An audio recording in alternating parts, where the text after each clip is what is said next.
Hello, I'm Lisa Curtis, and I'm a licensed clinical social worker.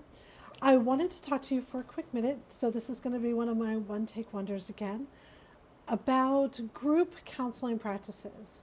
You may have seen some videos that I did recently about venture capitalists entering the market and setting up platforms that I shall not name that make it very difficult for clinicians in the longer run of things. They make it very easy for clinicians to get involved. It makes it very difficult for us to work within a very broken healthcare system. I wanted to talk to you right now, though, about group practices in general. Now, I am not here to bash any group practice, but I am here to educate you as a consumer and potentially you as a therapist on some things to look for if you choose to work either for or with a clinician who's in a group practice.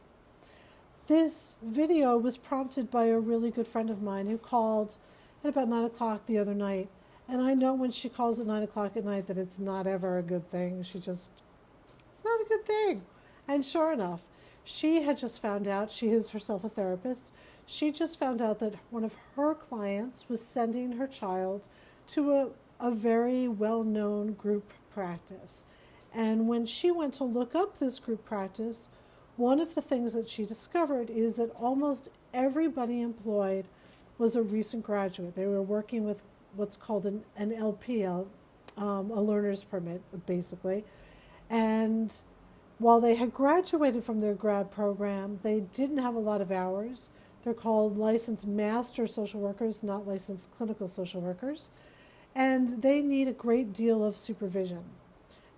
As a general rule of thumb, just so you are aware of this fact if you're a consumer, that doesn't mean that they're bad. It might mean that they're really a great fit for you. It means that they should, however, be getting quite a bit of supervision every single week. That's part of what makes them so good, is that they're still getting the supervision they have to in order to be able to get their clinical license. And that, for a consumer, that makes for a great fit. The problem in this particular practice was that there were something like 32 clinicians, and only 10 of those 32 were qualified to be providing supervision. And given the number of hours per week that are required and the number of other clinicians in the practice, that means that somewhere along the line, somebody's not getting enough supervision. Somebody is flying a little bit more solo than they should be. So as a consumer, I would really urge you to take a look at these group practices and find out exactly who you would be working with, how much supervision they're getting if they require it, how much supervision they're getting it even if they don't require it, and what's the structure of this practice. When they go to bill your insurance company or they go to bill your credit card, does it actually say the name of the practice? Or does it have some sort of a weird name to it? I don't know, healing crystals for sale, that kind of thing. Or any number of other interesting tags that people run their businesses under. It needs to have the same business name. So if you are going to Acme Therapy Counseling or Acme Therapy Group, that's what your receipt needs to reflect.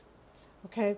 As a clinician, if you're going to work for one of these places, again, there are lots of really good, reputable groups out there. And I'm thinking of one in particular where I know all of the clinicians are highly skilled, very, very talented. They get lots of supervision. It's a real collaborative effort. And the entire business is run above boards. Everything is super legit and super by the book. If you are a clinician looking for one of these practices to work in, some of the things that you need to ask yourself is, what's the rate of reimbursement you're going to get? Does that make it worth your time? What are the qualifications of the people who are supervising you? And is there a non-compete clause? So are you allowed to leave the practice at some point and take your clients with you, if you so choose, or if your clients choose to go with you? Or is there a clause that says that you can't take anyone with you, or that you can't set up your own practice within a 50-mile radius? And I don't give you those things just arbitrarily. I know clinicians who have been stuck in group practices for that very reason. They don't feel like they can go out on their own because they have a non-compete clause, or they have a clause that says that they can't set up their own practice within 50 miles. So, especially in the day and age of virtual work, how's that going to work? Find out those pieces before you sign on the dotted line. Find out what their expectations are in terms of in-person versus virtual. Because if you have a preference for one or the other, you want to know that you have some flexibility there. All right, lots of pieces to think about. Again, group practices are absolutely phenomenal, and my hat's off to those who are running legitimate, successful group practices. It's a lot of work, it's hard, but it's also very good work in terms of it provides a much needed resource to the community. And if you're a consumer, again, just know what you're getting into. Okay? All right. That's it for me. If you have any questions about this, or questions about getting a therapist, finding a good fit, what it means to be in recovery, if you're a first responder, I do lots of work with first responders and a lot of work with teachers, and you're looking, please, feel free to drop me a line. I'm more than happy to help you on your way and find what works best for you. Again, my name is Lisa Curtis. I'm a licensed clinical social worker.